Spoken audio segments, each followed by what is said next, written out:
नमस्कार मित्रों, मैं राणा वंशमणि बिहार टीवी की विशेष पेशकश चुनावी रन में आपका स्वागत करता हूं। और आज नालंदा जिला के बिहार शरीफ विधानसभा क्षेत्र के जनता दल के प्रत्याशी रविरंजन जी हमारे साथ हैं। आज उनसे जानने की कोशिश करेंगे कि उनका क्या चुनावी विज़न है और किस लिए वो आज इस चुनावी रन में उतरे हैं, क्योंकि जैसा कि उनके बारे में पता चला है कि वो एक मल्टीनेशनल कंपनी में कार्यरत थे नोएडा में। फिर उनके दिमाग में बिहार के सियासी रंग में उतरने का क्या खुमार चढ़ा, उनसे ही पूछते हैं। देखिए, जो हमारा जो एजेंडा है, जो हमारा इलेक्शन में आने का जो कारण है, वो सबसे बड़ा कारण है कि जो बिहार में जो युवा के साथ जो प्रॉब्लम चल रहा है अभी, और युवा हमारे यहाँ पढ़ लिख रहे हैं, बीटेक कर लिए, एमबीए कर लिए, आईटीआई कर लिए, और युवा को रोज़गार नहीं मिल रहा है। हमारे बिहार के युवा बिहार से बाहर जाते हैं और रोज़गार तलाशते हैं, उनको बहुत सारी परेशानी उनको झेलना पड़ता है। और बिहार के बाहर बिहार के लोगों के साथ जो बर्ताव होता है, इसको देखते हुए हम नोएडा से बिहार शरीफ आए और इस बार नॉमिनेट किए हैं जनता पार्टी से। और हमारा सोच है कि बिहार में इंडस्ट्री हो, बिहार में रोज़गार हो, और इसी विजन के साथ हम आगे बढ़ना चाहते हैं। तो ये सब जो आपने बताया कि भेदभाव होता है बाहर में, और बच्चों के बारे में बताया कि बेरोज़गारी फैली हुई है, तो ये सब तो आपने देखा होगा अपने बचपने में, और ये सब झेला भी होगा खुद पे, क्योंकि आप यहीं नालंदा कॉलेज से आपने एमबीए किया है, तो आपने तो इस जहर को झेला होगा। और तो आप बाहर गए तो कैसी परिस्थितियाँ थी, और आप किस तरीके से अपने आप को मोटिवेट करते हैं इस चुनाव में खड़े होने के लिए?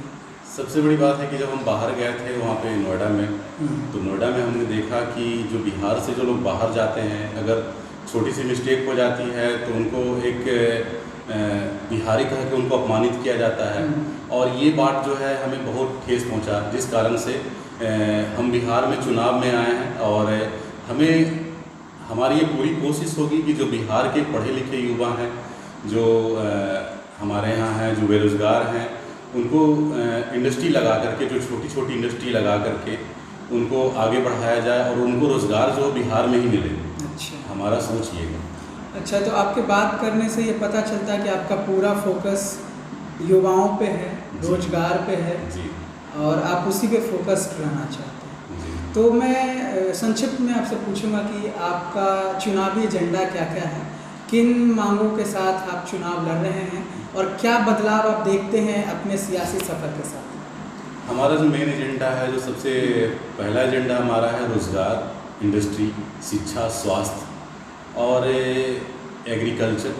क्योंकि हमारे बिहार का जो विकास है, जो भविष्य है, वो इन सारी चीज़ों पर निर्भर करता है। कि अगर एग्रीकल्चर में विकास होगा, और एग्रीकल्चर को हम अगर इंडस्ट्री से लाइन अप करते हैं, उसको अगर लिंक करते हैं, तो हमारा बिहार का जो भविष्य है वो सुनहरा हो सकता है। आप देख सकते हैं कि विगत सालों में जो हमारे बिहार का जो शिक्षा का जो स्तर है वो कितना गिर गया है। अब ऐसी एजुकेशन से आप सोच लीजिए कि अभी जो ग्लोबल वर्ल्ड चल रहा है, और ऐसे में हमें इंडिया में और इंडिया के बाहर भी हमें सर्वाइव करना है। तो ऐसे कंडीशन में कहीं ना कहीं क्वालिटी ऑफ एजुकेशन में हमें इम्प्रूवमेंट लाने की आवश्यकता है, और इस पर हमारा विशेष फोकस होगा। बिहार शरीफ का जो एरिया है हमारा, वो बिल्कुल एग्रीकल्चर का एरिया है। और यहाँ पे देख रहे हैं हम कि हमारे यहाँ तरह तरह की खेती होती है, सब्जी की खेती होती है, फल होता है, हमारे यहाँ फ्लावर होता है। और हमारे यहाँ के जो खेती के जो चीज़ हैं वो इंडिया के हर कोने में जाता है। हमारे यहाँ बहुत सारी ऐसी इंडस्ट्री चल रही है, जैसे कि जूता का इंडस्ट्री चल रहा है, जैसे बेकरी का इंडस्ट्री चल रहा है। हमारे यहाँ का खाजा जो है वो मशहूर है, हमारे यहाँ का पेड़ा मशहूर है। तो हम इन सारी चीज़ों को लेकर के अपने बिहार शरीफ के क्षेत्र को हम आगे बढ़ाएंगे और इसको एक ब्रांड बनाएंगे। आज हम मोरा में गए थे, मोरा पिचासा में, मोरा चुनावी यात्रा के बारे में। हाँ, चुनावी भ्रमण चल रहा है जी, जो भ्रमण चल रहा है, तो आज मोरा पिचासा गए थे। वहाँ पे जो शूज इंडस्ट्री वाले हैं, जो जूता बनाने वाले, चप्पल बनाने वाले जो उद्योग हैं, मतलब मेन आपका फोकस है कि जो लोकल रोजगार है यहाँ पे बिहार शरीफ में, चाहे वो खेती हो, चाहे वो जूता का इंडस्ट्री हो, या पेड़ा या खाजा जो आपने बोला, क्योंकि खाजा तो बहुत फेमस है। तो आपका जो पूरा मेन फोकस है जो यहाँ का लोकल रोजगार हो सके, जी लोकल फॉर वोकल की। जी। तो इसका एक ये मैं पूछना चाहूँगा कि आपने इन इंडस्ट्री के पुनरुत्थान के लिए कोई विज़न सोच रखा है या कोई आपकी वैसी सोच है जो आप इम्प्लीमेंट करना चाहेंगे? आप अगर विधायकी का चुनाव जो इस बार हो रहा है उसमें आप सफल होते हैं तो? सबसे बड़ी बात है कि हमारे यहाँ जो इंडस्ट्री चला रहे हैं, जो छोटे छोटे रोजगार चला रहे हैं, वो जूता तो बना लेते हैं, लेकिन उनके पास ये विज़न नहीं है कि इसको मार्केटिंग कैसे किया जाए। इसको बिहार के बाहर और बिहार के जो और भी स्टेट्स है, जैसे राजस्थान है, जैसे उत्तर प्रदेश है, जैसे मध्य प्रदेश है, वहाँ हमारे यहाँ का बना हुआ जो प्रोडक्ट है वहाँ कैसे सेल हो सकता है। इसका 2 प्लेटफॉर्म हो सकता है। एक हमारा डिजिटल प्लेटफॉर्म हो सकता है जो अभी रिसेंट चल रहा है, और एक ऐसा प्लेटफॉर्म हो सकता है कि हमें एक चैनल्स ऑफ डिस्ट्रीब्यूशन बनाना होगा जिससे वो चीज़ बिक सकता है। तो हमें इस पर फोकस करना होगा। और आज जिस जगह पे मोरा में देख रहे हैं कि बहुत सालों से लोग जूता बना रहे हैं और आज भी वो झोपड़ी में जूता बना रहे हैं, तो अगर हमें जनता अगर मौका देगी तो हम उस चीज़ को आगे बढ़ाएंगे और लोगों को एक ऐसा विज़न देंगे, एक ऐसा ब्लूप्रिंट देंगे ताकि उनका बिजनेस आगे बढ़ सके। अच्छा, तो ये है कि आप चुनावी सफ़र के बारे में हो गई, और आप अपने जो पर्सनल लाइफ है उसके बारे में कुछ बताइए कि आपका कैसे सफ़र शुरू हुआ और किसमें रुचि है, किसमें दिलचस्पी है आप अपने। देखिए, जब हमारा तो बचपन नालंदा में ही कटा है, और मेरे पापा, मेरी पूरी फैमिली बैकग्राउंड जो है वो टीचिंग फैमिली बैकग्राउंड है, और हमने इसी नालंदा से पैरू महतो कॉलेज से मैंने इंटरमीडिएट किया, और नालंदा कॉलेज से मैंने बिजनेस मैनेजमेंट की पढ़ाई किया। MBA मैंने ह्यूमन रिसोर्स और फाइनेंस में किया। इसके बाद नोएडा में मैंने 5 साल नोएडा की कंपनी में HR डिपार्टमेंट में काम किया हूँ। तो वहाँ पे जो बिहार के लोगों के साथ जो व्यवहार है और जो वहाँ में जो मज़दूर लोग जो काम कर रहे हैं, तो मुझे लगता है कि अगर उनको बिहार में रोज़गार मिले तो ये एक बहुत बेटर हो सकता है उन लोगों के लिए, क्योंकि घर से बाहर रहना और परिवार को छोड़ के रहना। फिर तो लॉकडाउन में आपने देखा ही होगा कि क्या वहाँ पे पलायन हुआ और सारा कुछ। तो मैं ये जानना चाहूँगा कि आप लॉकडाउन के अवधि में बिहार शरीफ में थे या नोएडा में थे? नहीं, लॉकडाउन में तो मैं बिहार शरीफ में था, और लोगों के बीच में जा कर के जितना मेरे से संभव हो पाया, लोगों के बीच में जा कर के मास्क हो गया, बिस्किट हो गया, सैनिटाइज़र हो गया, मैं लोगों के बीच में डिस्ट्रीब्यूट करने में लगा हुआ था। अच्छा, मतलब समाज सेवा में रुचि है जी। और आपकी कोई पुस्तक भी अभी मैंने सोचा कि प्रकाशित होने वाली है, आप उसके बारे में? हमारी एक पुस्तक जो है हिंदी की कविता की पुस्तक है, जो जीवन गीत एक प्रेरणा नाम से अभी हर जगह पे अवेलेबल है। आप उसे अमेजोन पे, फ्लिपकार्ट पे, हर जगह से उसे सर्च कर सकते हैं, वो हर जगह पे अवेलेबल है। अच्छा, और तो ये चुनाव का जो लहर चल रहा है अभी बिहार शरीफ में, और जो बिहार विधानसभा का जो जातीय समीकरण है, जातियों में जकड़ा यहाँ का सियासत है जी, क्या आपको लगता है कि आप उसको तोड़ पाएंगे? जो यहाँ पे क्योंकि विकास का तवज्जो कम होता है और जातीय संरचना ज़्यादा भारी पड़ती है। देखिए, हम लोगों का जो मेन जो लड़ाई है वो इसी से है, क्योंकि बिहार पिछले 30-40 साल से जो पिछड़ता जा रहा है, और दिन पे दिन बिहार का जो हाल है जो बदहाल होते जा रहा है, इसका कहीं ना कहीं सबसे बड़ा जो श्रेय जाता है वो जात पात की राजनीति जाती है। और हमारा ये पूरी कोशिश है, हर जगह जब हम लोगों से जाते हैं, जनता से जब अपील करते हैं, तो उन्हें बोलते हैं कि आप जात पात पे वोट ना करें और बिहार के लिए वोट करें, ताकि बिहार का विकास हो।